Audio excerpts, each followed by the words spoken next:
You will now proceed to the question and answer session. Madam Secretary, in all four of President Biden's budgets, he plans to hit middle-class families with a multi-trillion-dollar tax increase starting in 2026. He has promised to let the Trump tax cuts expire. Isn't it true that President Biden is promising a $1,500 tax hike on a family of four earning less than $75,000 by that action? The president has been very clear that no family earning less than $400,000 will face a tax hike. He's not proposed such a thing since he took office, and he's not proposing to allow that to happen when parts of TCJA expire. So when you testified at the Finance Committee last month, you said, quote, "The president does not have a plan to address the coming tax hikes." That was at the Senate Finance Committee last month. Isn't it true that without a plan, the president would slash the child tax credit in half, which means parents lose $1,000 from their pocketbooks for each child each year? The president has principles that will guide his negotiations with Congress over how to handle this. And his principles, has made clear that he opposes increasing taxes on people earning less than $400,000. He supports cutting taxes for working people and families with children to give them more breathing room. Madam Secretary, does that mean that he will support the child tax credit to be made permanent at $2,000 that was put in the Trump tax cuts?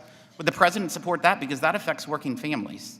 The president has proposed in his most recent budget expanding the child tax credit and has supported the Wyden-Smith legislation that would increase the child tax credit now as well. Would you say that that it would be true that leaving the Trump tax cuts expired means President Biden would roll back Republicans' guaranteed deduction, resulting in a tax increase of $3,373 for a family earning less than $75,000?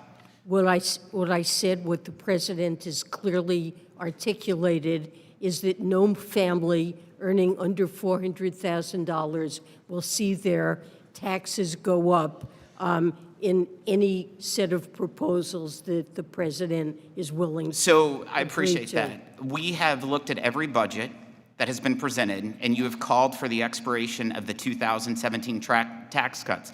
But there is no plan, as you testified before the Senate Finance Committee, saying that the president has no plan in regards to how to make sure there's no tax increases less than $400,000. I would love and welcome, and I think the American people would welcome, a plan from the president. In fact, he loves to interject in all kinds of policies. I would think he would want to there. In testimony before the committee, former Senator Phil Gramm called the Biden administration's decision to cut out Congress and unilaterally negotiate a tax deal with bureaucrats in Europe, quote, "the greatest abuse of the Constitution of the United States," close quote, was Senator Phil Gramm's comment when he testified here. Each of the Biden administration's failures at the OECD can be traced to its decision to act unilaterally and without Congress. Will you commit to reject any OECD profit reallocation plan that disproportionately impacts American companies or allow U.S. tax revenues to be stolen away by foreign governments? Well, let me say that the administration, the Biden administration, has worked very closely with Congress to inform and get input on Congress's priorities to guide these negotiations over the last 3.5 years, and will continue to do that. And I strongly believe that the Pillar 2 agreement that's been reached is very much in support of goals that that are good for this country. The United States has been the only country until this agreement was signed to impose a tax on the overseas profits of its multinationals. And what this agreement secured is that all countries now will tax the profits of their multinational companies, which creates a level playing field for American companies and will stop the race to the bottom. And the United States will benefit by adopting the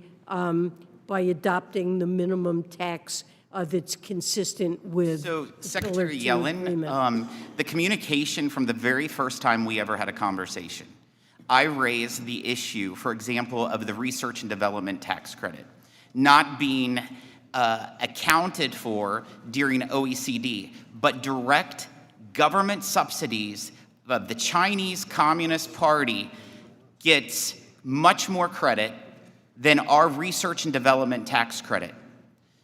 You said that you've worked with Congress. We've been raising that from day one. We've been providing how detrimental that would be to U.S. companies by empowering the Chinese, which you have visited that country several times in your tenure, which has empowered them, but you've done nothing in regards to that.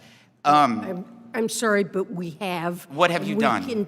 We are negotiating with other countries right now to try to get favorable treatment for the R&D tax credit, and I'm hopeful that these negotiations will be successful. And I would point out that other tax credits, including the green tax credits and credits affecting the low-income housing tax credit, have been codified as continuing under Pillar 2.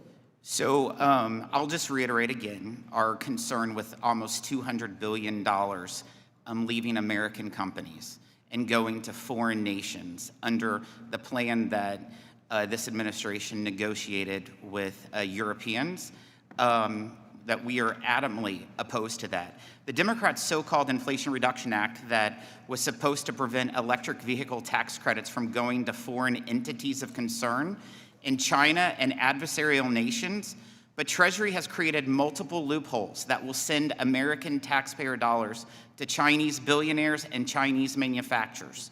Isn't it true that the foreign entity of concern rules written by your Treasury Department are more China favorable than the same foreign entity of concern standards from Biden's Commerce Department for semiconductors? I believe that they're similar. These are very strong restrictions that, beginning this year and then continuing next year, preclude companies from receiving the $7,500 credit if this year they contain battery components that have originated in a foreign entity of concern. And next year it will affect critical minerals in processing. We've worked very closely with the Department of Energy and the Department of Commerce. It has been an interagency work to formulate these FIAC rules in a way that will certainly restrict China from profiting from the tax credit. I think it's pretty clear that Treasury's version of these rules would allow Chinese billionaires to receive hundreds of millions of taxpayer dollars, as confirmed by the nonpartisan Joint Committee on Taxation. So in response to this committee, we recently passed the End Chinese Dominance of Electric Vehicles in America Act, led by Congresswoman Carol Miller, which would close those egregious loopholes and protect the American taxpayer. Treasury must do a better job of pushing back against our foreign adversaries. I now recognize the ranking member for questions.